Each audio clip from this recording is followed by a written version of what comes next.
साहेब, हा ज्ञानेश. पण काल याची वेळ घेतली होती. तो स्टुडंट लीडर. हां, बस ज्ञानेश बस. बोल, काय अडचण आहे? साहेब, सरळ मुद्दा मांडतो. तुम्ही जो हा ऑनलाईन शिक्षणाचा पर्याय सुचवलाय ना, तो आम्हा विद्यार्थ्यांना अजिबात मान्य नाही. का? तुमच्या सोयीसाठीचा मधला मार्ग काढलाय.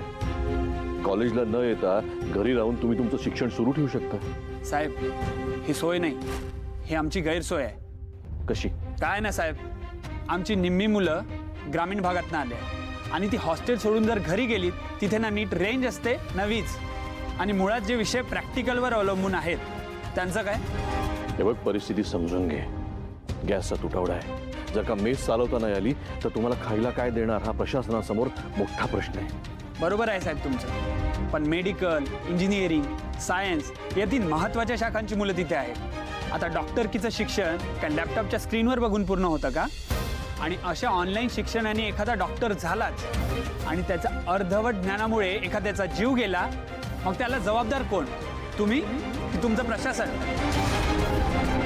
हे बघ, मला तुझी तळमळ समजते, पण हा प्रश्न काही कायमस्वरूपी नाही. थोडी दिवसांकरताच आहे. आपल्याला ॲडजस्ट करावं लागेल.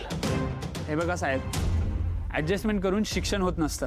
श्रीमंतांची मुलं खाजगी शिकवण्या लावून पुढे जातील आणि आमच्या गरीब मुलांचं काय? आम्ही या स्पर्धेतनं आपोआप बाहेर फेकले जाऊ. हे चालणार आहे का तुम्हाला? हे बघ, या सगळ्याचा मी पूर्ण अभ्यास केलाय. तुमचं नुकसान होणार नाही याचाही विचार केलाय. आपण एक्स्ट्रा क्लासेस घेऊ, एक्स्ट्रा प्रॅक्टिकल बॅचेस आपण अरेंज करू. काही दिवसांचा प्रश्न आहे, सगळं मॅनेज होईल.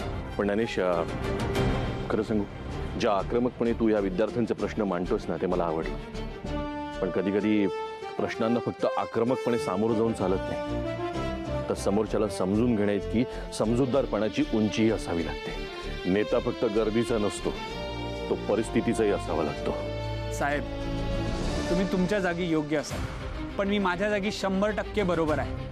हजारो विद्यार्थ्यांनी माझ्यावर विश्वास टाकला आहे. मी त्यांच्या विश्वासाला तडा जाऊ देणार नाही आणि आम्ही हे हॉस्टेल खाली करणार नाही.